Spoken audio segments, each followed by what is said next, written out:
여러분, 스티브 행키 이러면 원로 통화론자라고 이야기할 수 있는 분입니다. 나이도 지금 81세 정도 되니까요. 1970년대 오일 쇼크를 몸소 겪었던 분, 이렇게 이야기할 수가 있습니다. 지금은 존 홉킨스대 경제학 교수로 재직하고 있는데요. 바로 이분이 신흥국, 특히 대한민국에게는 섬뜩한 충고를 내놓았습니다.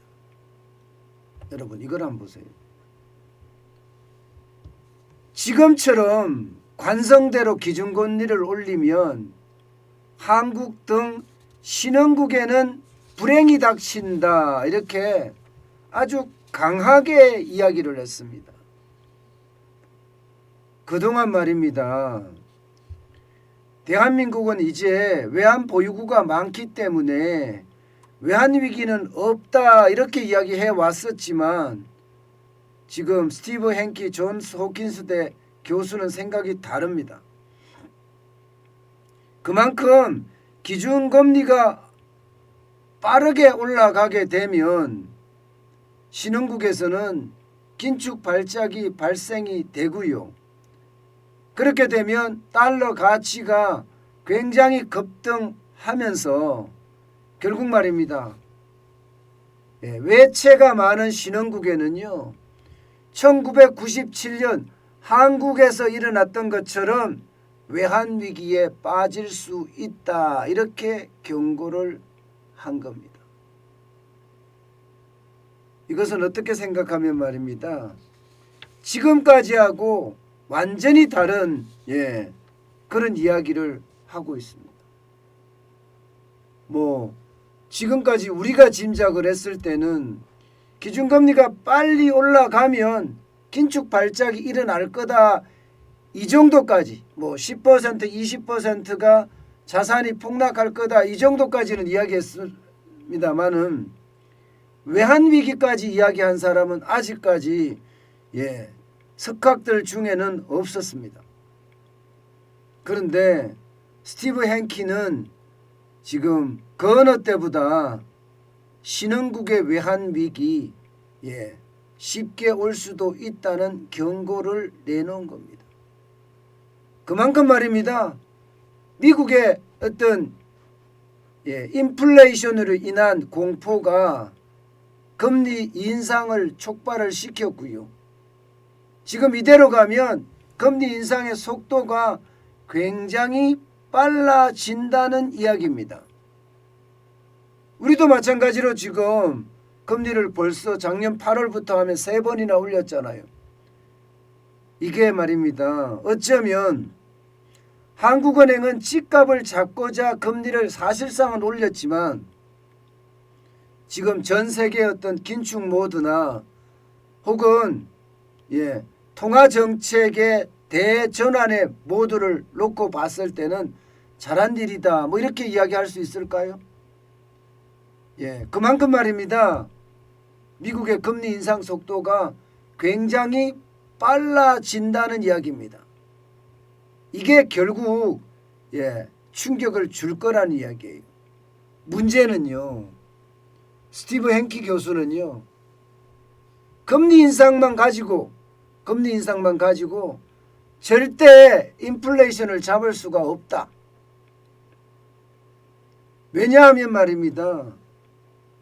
지금 물가가 오르는 것은 이게 근본적인 치료를 해야 된다. 근본적인 치료. 그 근본적인 치료가 통화량이 너무 많다. 때문에 금리 인상만 할 것이 아니라 지금 하고 있는 자산 매입의 축소, 지금 굉장히 앞당기고 있잖아요. 여기에다가 양적 긴축, 다시 말해서 미국의 중앙은행이 가지고 있는 자산을 매각하는 것, 이거 굉장히 빠른 속도로 해야 된다는 거예요. 그래서 통화량을 줄여야 된다는 거예요. 통화량을 줄여야지 이게 물가가 안 올라가는 거지, 지금처럼 금리로 가지고 물가를 잡으려고 하는 것은 잘못됐다는 겁니다.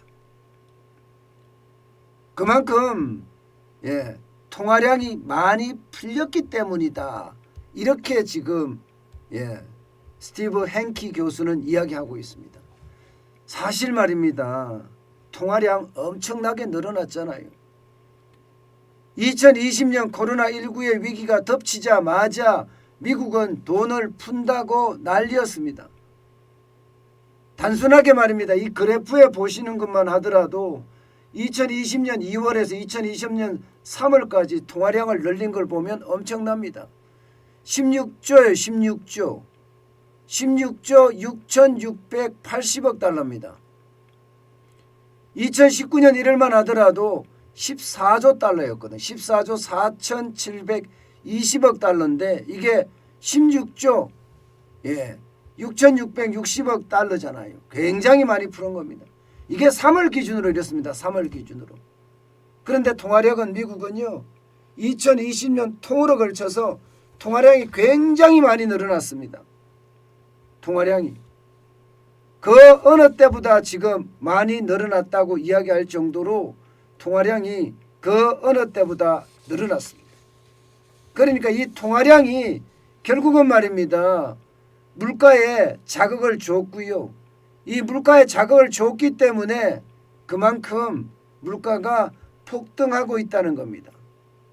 게다가 통화량이 2000년대 이후로 비교를 해보면요, 지금 6.3%가량 올라갔다는 거예요.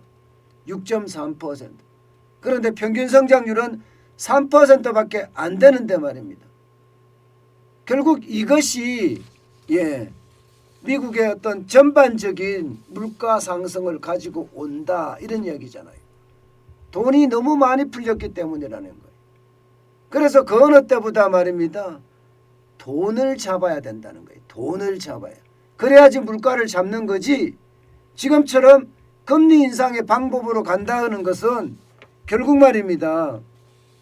결국 미국 시장에 대한 물가도 못 잡을 뿐만 아니라 신흥시장에 대한 충격파도 크게 지금 가할 수 있다는 이야기예요.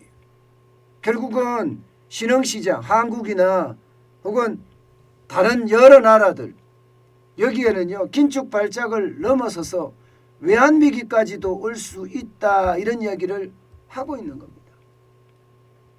우리나라도 여러분 별반 다르지 않습니다. 지금 광해 통화량이 2020년 2월까지만 하더라도 이게 2,958조였잖아요. 그런데 여러분 이거 한번 보세요. 2021년 11월 현재가 3,589조예요. 3,589조. 통화량이 엄청나게 늘어나죠. 문재인 정부 들어와서 45.2%가 늘어났습니다. 45.2%. 엄청나게 늘었습니다. 돈이 엄청나게 많이 풀렸으니까 물가는 오르는 것은 어쩌면 당연하고요. 그런데 이 물가를 잡고자 금리를 인상하게 되면 그에 대한 충격이 더 커진다는 이야기입니다. 미국도 마찬가지로 많이 풀었고요. 우리도 많이 풀었습니다. 이렇게 됐을 때 여러분, 결국은요, 미국의 금리 인상의 어떤 속도가 빨라지는 것, 여기에다가 지금 현재까지 이루어지는 걸 보면 자산 매입에 대한 축소, 쉽게 말하면 테이퍼링을 3월까지 끝내겠다는 것, 여기에다가 양적 긴축 완화라고 이야기하는 중앙은행이 가지고 있는 자산을 파는 것, 이것도 말입니다. 하반기라고 이야기했지만 하반기가 7월일 수 있다는 겁니다. 7월. 게다가 말입니다. 물가를 못 잡으면 더 땡긴다는 거예요. 더 땡긴다는 거예요. 당장 말입니다. 1월에 당장 물가 금리는 인상하지 않겠지만 지금 예상치대로 가면요, 미국의 물가 인상은 12월에 7%였지만 1월에도 7%가 될 가능성이 높다는 전망까지 나옵니다. 그렇게 되면 테이퍼링, 돈 푸는 거 완전히 줄여버리고요. 금리 인상 바로 시작하고요.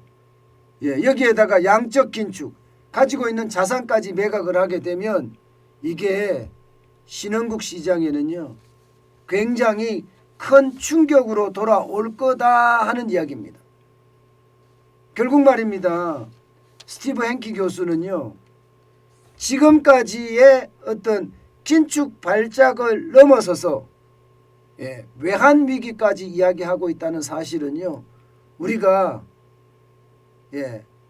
귀 기울여 들어야 될 필요가 있습니다. 그만큼 말입니다. 세계 시장에 대한 변화가 굉장히 크다. 또 금리 인상에 대한 어떤 방향성이 신흥국에게는 악재로 닥칠 가능성이 굉장히 크다. 이렇게 읽고 있습니다. 그만큼 말입니다. 여러분. 지금까지 제가 여러분들에게 말씀을 드릴 때는 긴축 발작에 대한 이야기, 자산 폭락에 대한 이야기, 자산이라는 게 주가, 그 다음에 부동산이잖아요. 거기에 대한 폭락에 대한 이야기는 드렸습니다마는 외환 위기까지 이렇게는 아직까지 설명을 그렇게 드리지 않았었는데 지금 스티브 행키의 어떤 이야기는요 결국 미국의 금리가 급속도로 오르면서 거기에 대한 외환 위기에 대한 충격까지도 지금 전망하고 있을 정도로 상황이 좋지는 않습니다. 여러분 분명한 것은요 올해 세계 경제가 심상치 않아요. 그렇기 때문에 미국은요 지금 성장보다는 기본적으로 물가에다 초점을 두고 경제 정책을 쓰기 때문에 성장이 그만큼 일어날 확률이 굉장히 적다는 이야기예요. 그렇게 되면 신흥국 입장에서는요 외환 위기에 대한 어떤 고민도 아마 점점 늘어나지 않을까 싶습니다. 오죽했으면 말입니다. 고성범 금융위원장이 회색 코뿔소가 다가온다, 도고 있다. 회색 코뿔소가 다가오고 있다. 이런 이야기를 썼겠습니까?